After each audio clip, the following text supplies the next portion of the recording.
마태복음 22장. 예수께서 다시 비유로 대답하여 이르시되 천국은 마치 자기 아들을 위하여 혼인잔치를 베푼 어떤 임금과 같으니 그 종들을 보내어 그 청한 사람들을 혼인잔치에 오라 하였더니 오기를 싫어하거늘 다시 다른 종들을 보내며 이르되 청한 사람들에게 이르기를 내가 오찬을 준비하되 나의 소와 살찐 짐승을 잡고 모든 것을 갖추었으니 혼인잔치에 오소서 하라 하였더니 그들이 돌아보지도 않고 한 사람은 자기 밭으로 한 사람은 자기 사업하러 가고 그 남은 자들은 종들을 잡아 모욕하고 죽이니 임금이 노하여 군대를 보내어 그 살인한 자들을 진멸하고 그 동네를 불사르고 이에 종들에게 이르되 혼인잔치는 준비되었으나 청한 사람들은 합당하지 아니하니 내거리 길에 가서 사람을 만나는 대로 혼인잔치에 청하여 오라 한데 종들이 길에 나가 악한 자나 선한 자나 만나는 대로 모두 데려오니 혼인잔치에 손님들이 가득한지라. 임금이 손님들을 보러 들어올세 거기서 예복을 입지 않은 한 사람을 보고 이르되 친구여 어찌하여 예복을 입지 않고 여기 들어왔느냐 하니 그가 아무 말도 못하거늘 임금이 사원들에게 말하되 그 손발을 묶어 바깥 어두운 데에 내던지라. 거기서 슬피 울며 이를 갈게 되리라 하니라. 청함을 받은 자는 많되 택함을 입은 자는 적으니라. 이에 바리새인들이 가서 어떻게 하면 예수를 말의 올무에 걸리게 할까 상의하고 자기 제자들을 헤롯 당원들과 함께 예수께 보내어 말하되 선생님이여 우리가 아노니 당신은 참되시고 진리로 하나님의 도를 가르치시며 아무도 꺼리는 일이 없으시니 이는 사람을 외모로 보지 아니하심이니이다. 그러면 당신의 생각에는 어떠한지 우리에게 이르소서. 가이사에게 세금을 바치는 것이 옳으니이까 옳지 아니하니이까 하니 예수께서 그들의 악함을 아시고 이르시되 외식하는 자들아 어찌하여 나를 시험하느냐. 세금 낼 돈을 내게 보이라 하시니 데나리온 하나를 가져왔거늘 예수께서 말씀하시되 이 형상과 이 글이 누구의 것이냐. 이르시되 가이사의 것이니이다. 이에 이르시되 그런즉 가이사의 것은 가이사에게 하나님의 것은 하나님께 바치라 하시니 그들이 이 말씀을 듣고 놀랍게 여겨 예수를 떠나가니라. 부활이 없다 하는 사두개인들이 그날 예수께 와서 물어 이르되 선생님이여 모세가 일렀으되 사람이 만일 자식이 없이 죽으면 그 동생이 그 아내에게 장가들어 형을 위하여 상속자를 세울지니라 하였나이다. 우리 중에 7형제가 있었는데 마지가 장가들었다가 죽어 상속자가 없으므로 그 아내를 그 동생에게 물려주고 그 둘째와 셋째로 7째까지 그렇게 하다가 최후에 그 여자도 죽었나이다. 그런즉 그들이 다 그를 취하였으니 부활 때에 7 중에 누구의 아내가 되리이까. 예수께서 대답하여 이르시되 너희가 성경도 하나님의 능력도 알지 못하는 거로 오해하였도다. 부활 때에는 장가도 아니가고 시집도 아니가고 하늘에 있는 천사들과 같으니라. 죽은 자의 부활을 논할진대 하나님이 너희에게 말씀하신 바 나는 아브라함의 하나님이요 이삭의 하나님이요 야곱의 하나님이로라 하신 것을 읽어보지 못하였느냐. 하나님은 죽은 자의 하나님이 아니요 살아있는 자의 하나님이시니라 하시니 무리가 듣고 그의 가르치심에 놀라더라. 예수께서 사두개인들로 대답할 수 없게 하셨다 함을 바리새인들이 듣고 모였는데 그 중에 한 율법사가 예수를 시험하여 묻되 선생님 율법 중에서 어느 계명이 크니이까. 예수께서 이르시되 내 마음을 다하고 목숨을 다하고 뜻을 다하여 주 너의 하나님을 사랑하라 하셨으니 이것이 크고 첫째 되는 계명이요 둘째도 그와 같으니 내 이웃을 내 자신같이 사랑하라 하셨으니 이 두 계명이 온 율법과 선지자의 강령이니라. 바리새인들이 모였을 때에 예수께서 그들에게 물으시되 너희는 그리스도에 대하여 어떻게 생각하느냐. 누구의 자손이냐. 대답하되 다윗의 자손이니이다. 이르시되 그러면 다윗이 성령에 감동되어 어찌 그리스도를 주라 칭하여 말하되 주께서 내 주께 이르시되 내가 내 원수를 내 발 아래에 둘 때까지 내 우편에 앉아 있으라 하셨도다 하였느냐. 다윗이 그리스도를 주라 칭하였은즉 어찌 그의 자손이 되겠느냐 하시니 한마디도 능히 대답하는 자가 없고 그날부터 감히 그에게 묻는 자도 없더라. 아멘. 오늘 함께 읽은 마태복음 22장은 예수님의 비유와 또 예수님의 권위에 도전하는 자들에 대한 내용을 기록하고 있습니다. 먼저 예수님께서는 혼인잔치의 비유를 통해서 하나님 나라에 대한 중요한 교훈을 가르치십니다. 이 비유에서 혼인잔치를 베푼 임금은 하나님을 의미하고요. 또한 그 아들은 예수 그리스도를 의미합니다. 임금이 아들의 혼인잔치에 초대받은 자들이 이를 무시하거나 거부하는 모습을 통해서 하나님께서 준비하신 구원잔치에 사람들의 반응이 다양함을 보여주고 있습니다. 하지만 하나님의 그 초청을 받은 사람들이 초대를 무시하고 또한 자신의 일만 몰두하는 모습들을 보여주고 있습니다. 이러한 행동은 하나님 나라의 축복을 놓치는 결과를 가져오게 됩니다. 또한 우리에게 중요하게 이야기하고 있는 건 우리의 삶 가운데 하나님과 또한 예수 그리스도의 사역이 우선순위가 되어야 함을 강조하고 있습니다. 주인이 준비한 결혼잔치에 초대받은 사람들을 불렀지만 그들이 오지 않자 주인은 종들에게 내 거리로 가서 누구든지 만나는 모든 사람을 초대하라고 명령합니다. 이것은 바로 모든 사람에게 복음을 전하고 구원의 기회가 제공되라고 하는 의미입니다. 더 나아가 유대인뿐만 아니라 이방인에게까지 복음이 확산될 것을 암시하고 있습니다.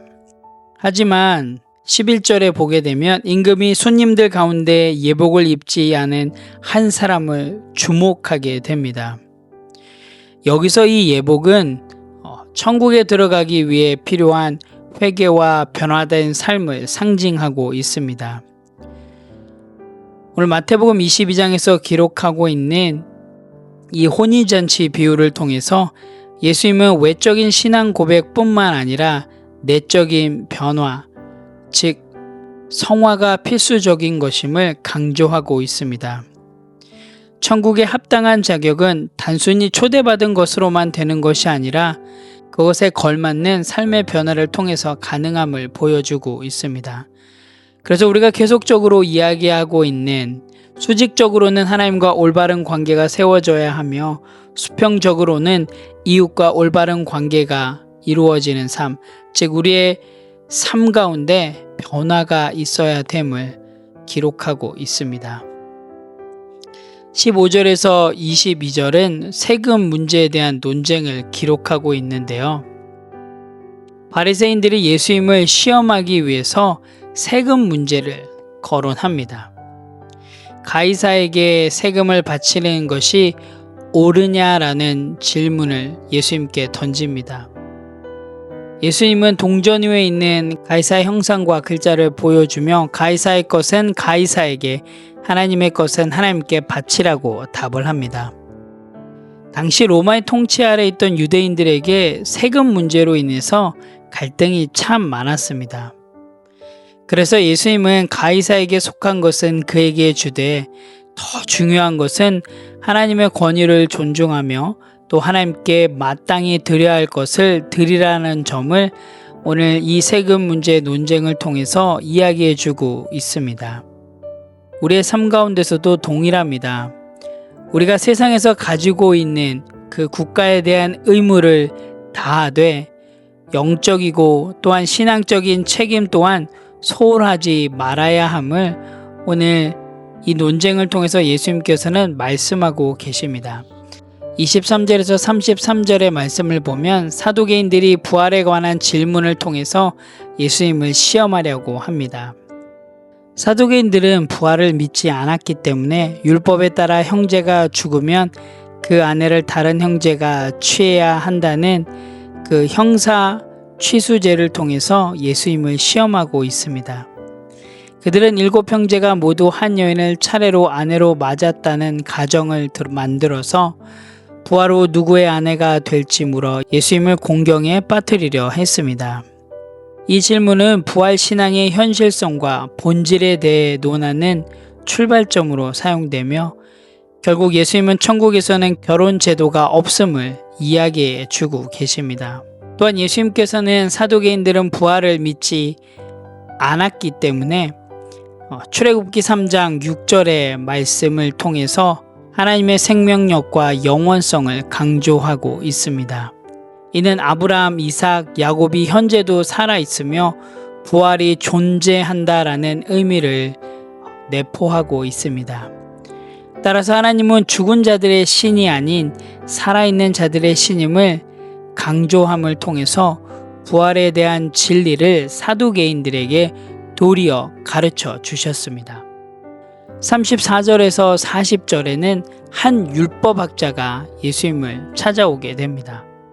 예수님을 찾아온 율법사는 예수님께 이렇게 질문을 하죠. 36절에 보면 선생님, 율법 중에서 어느 계명이 크니까? 라고 묻습니다. 이때 예수님께서는 우리가 너무나도 잘 알고 있는 두 가지의 계명을 알려주십니다. 37절에서 40절 말씀을 같이 읽어보도록 하겠습니다. 예수께서 이르시되 내 마음을 다하고 목숨을 다하고 뜻을 다하여 주 너의 하나님을 사랑하라 하셨으니 이것이 크고 첫째 되는 계명이요 둘째도 그와 같으니 내 이웃을 내 자신같이 사랑하라 하셨으니 이 두 계명이 온 율법과 선지자의 강령이니라.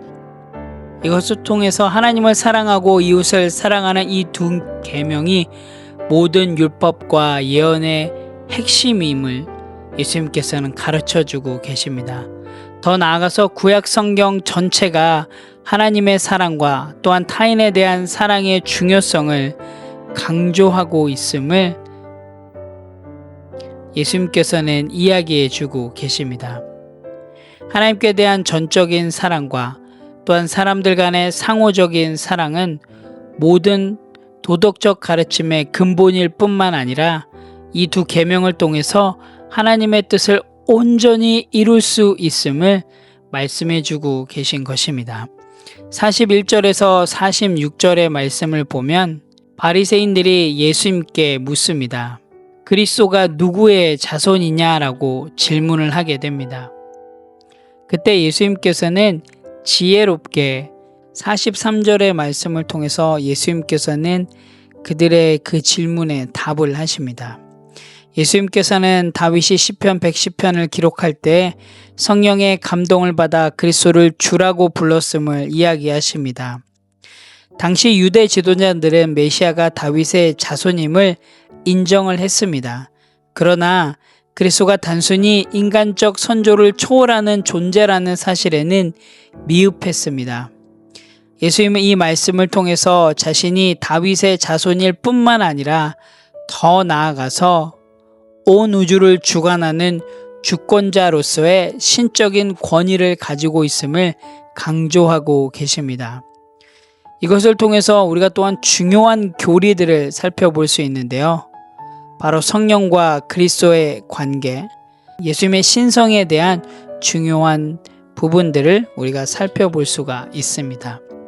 오늘 함께 읽은 마태복음 22장은 예수님께서 유대 종교 지도자들과 또한 공적 자리에서 직면하신 갈등을 담고 있는 동시에 하나님의 왕국에 대한 초대 그리고 그것에 대한 사람들의 반응을 보여줍니다. 또한 더 나아가서는 메시아가 되신 예수님의 권위가 단지 인간적 기대를 넘어 하나님의 권위임을 보여주고 있습니다. 오늘 함께 읽은 마태복음 22장을 통해서 또 건강한 성도로서 우리의 삶 가운데 적용해야 될 부분들을 함께 생각해 보길 원합니다. 첫 번째로는 건강한 성도는 하나님을 우리의 삶의 가장 우선순위에 둘 수 있어야 한다입니다. 여러분, 우리가 가장 중요한 것은 뒤로 미루지 않습니다. 나중에 할게요. 지금 바쁘니까 라고 주저하지도 않습니다. 오늘 하루 여러분에게 주어진 삶의 시간들 속에서 기도하고 또한 말씀을 읽고 말씀을 연구하고 말씀 가운데 살아내고 또한 복음을 전하는 하나님께서 우리에게 허락해 주신 삶의 모습들을 최우선순위로 두시기 바랍니다. 그것이 바로 하나님은 우리의 삶의 가장 우선순위에 둔 건강한 성도의 모습임을 여러분 꼭 기억하시기 바랍니다. 그래서 오늘 하루도 말씀 가운데 살아내시는 또한 그 말씀을 통해서 복음을 전하며 나아가는 그런 건강한 성도가 되시기를 간절히 소망합니다. 두 번째로는 하나님 사랑과 이웃 사랑을 실제로 실천하자입니다. 여러분, 오늘 마태복음 22장을 통해서 살펴봤듯이 가장 큰 계명은 바로 하나님을 사랑하고 내 이웃을 사랑하는 것임을 우리가 배웠습니다.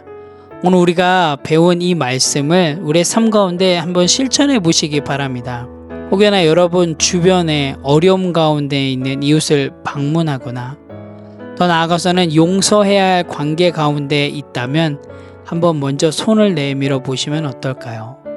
하나님을 사랑하는 사람으로서 이웃을 사랑하며 나아가는 그 삶을 통해서 건강한 성도의 삶이 무엇인지 여러분 오늘의 삶을 통해서 여러분께서 증명해 내보시는 그런 귀한 하루가 되시기를 간절히 소망합니다. 함께 기도하겠습니다.